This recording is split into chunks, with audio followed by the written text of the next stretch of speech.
김용빈 사무총장님, 네. 국정원이 선관위 보안감사할 수 있습니까? 없습니까? 없습니다. 없죠? 네. 그다음 국정원이 선관위에 대해서 기술적 지원할 수 있습니까? 없습니까? 그건 가능하다고 생각합니다. 총장님, 네. 국가정보원법 제4조 보십시오. 네. 국가정보원은 중앙행정기관만 사이버 공격 대응을 할 수가 있고요. 그래서 국정원이 중앙선관위에 간 것 자체가 불법이고, 통신기반보호법 제7조 3항 보세요. 네. 국정원은 개인정보가 모든 통신기반 시설에 대해 기술적 지원을 수행해서는 아니 된다. 네. 선관위에 우리 후보자들 정보 다 들어가죠? 네, 그렇습니다. 안 되는 거예요. 불법입니다. 사무총장의 이러한 법률적 지식과 이 헌법기관 수호해야 된다는 생각이 없어요. 그게 문제입니다. 자, 그래서 네. 국정원 해커들이 뚫었어요? 못 뚫었어요? 못 뚫었죠? 네. 업무망 못 뚫었죠? 네. 그래서 결국 선관위가 다 줬어요. IP 현황, 설계도, 체계도, 서버 구성, 자산 목록, 네트워크 구성, 선거관리 프로그램, 소스 파일, 데이터베이스, 심지어 방화벽까지. 패스워드 줬어요. 문 열어주고 방화벽 해체하고 안에 뭐가 있는 거 다 보여줬어요. 그러면 구글도 보안 시스템 점검한 미비점이 나와요. 네. 아시겠습니까? 불법 행위를 했고 자기들이 뚫지 못한 선관위를 지금 공중에 올려놓고 유린하고 있는 거예요. 자, 다시 한번 봅시다. 저는 그래서 이것을 내란의 시작이라고 보는데요. 23년 국정원 선관위 보안감사 김기현 국정원장, 백종욱 차장, 박성준 사이버 보안국장, 김우영 단장이 주도를 했어요. 그렇죠?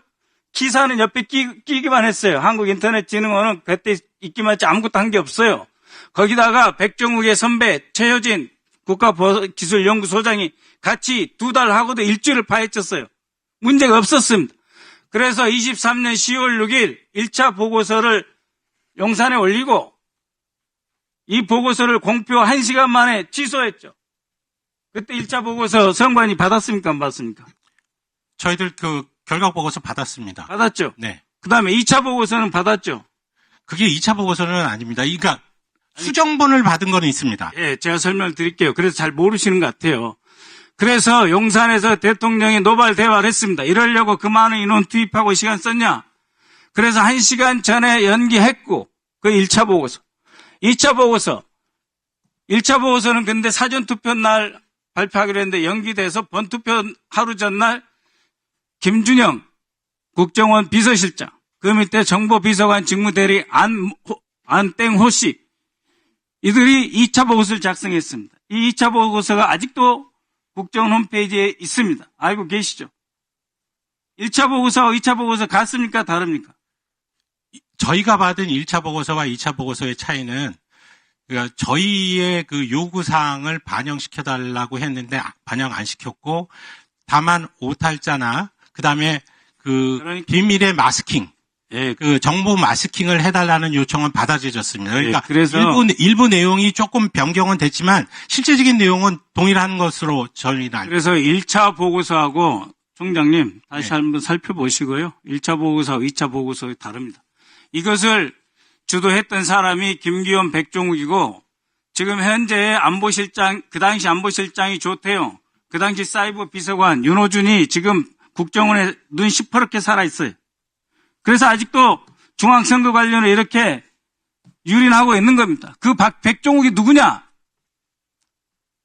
국민의힘 제22대 비례대표 32번이에요.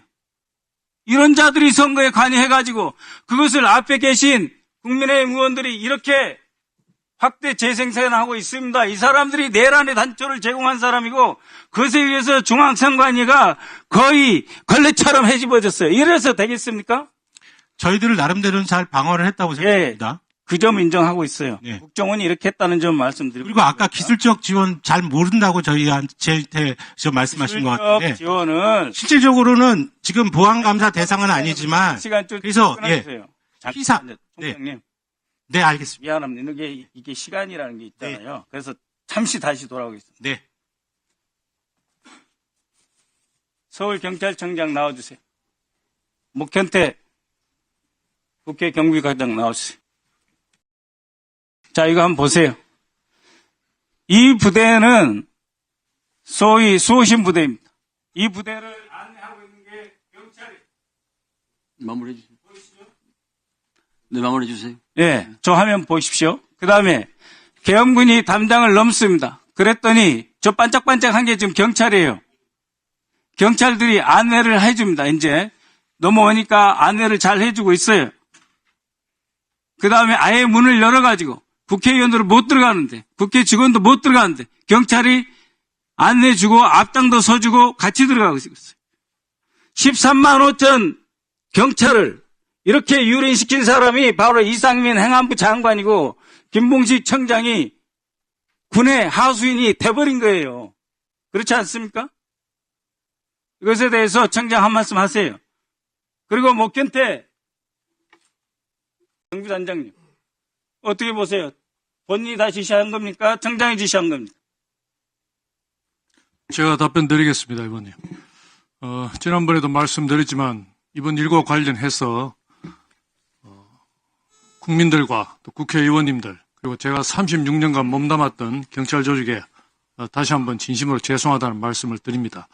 하지만 현장의 직원들은 당시 포고령의 어떤 위헌 위법성 여부를 미처 인식하지 못하고 지시에 따라 움직였다고 생각이 됩니다. 예. 행안부 장관이 13만 5천 경찰들 앞에 사죄를 해야 되는데 저렇게 계시면 안 되는 거예요. 뭐 장관님과 저는 그날 통화한 적도 없고 계엄 전으로 일체 연락한 적이 없습니다. 예. 밑에 그 대통령 밑에 바로 밀어넣습니까? 행안부 장관 잘못이죠. 어쨌든 그 부분에서 사례 네, 사례 마무리 주세요. 신중하게 대처하지 못한 부분에 대해서 제가 서울청장으로서 직위 책임을 통감하고 있습니다. 하지만 현장의 직원들은 미처 그 위법성 여부를 모르고 지시에 따라 움직였다고 생각됩니다.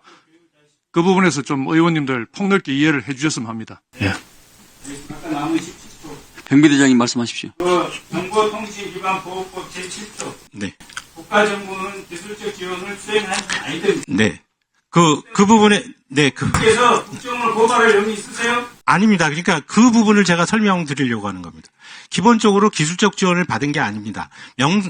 명칭 형태는 그 국정원 보안 컨설팅이니까 그 기술적 지원을 받은 것처럼 돼 있지만, 네, 그렇습니다.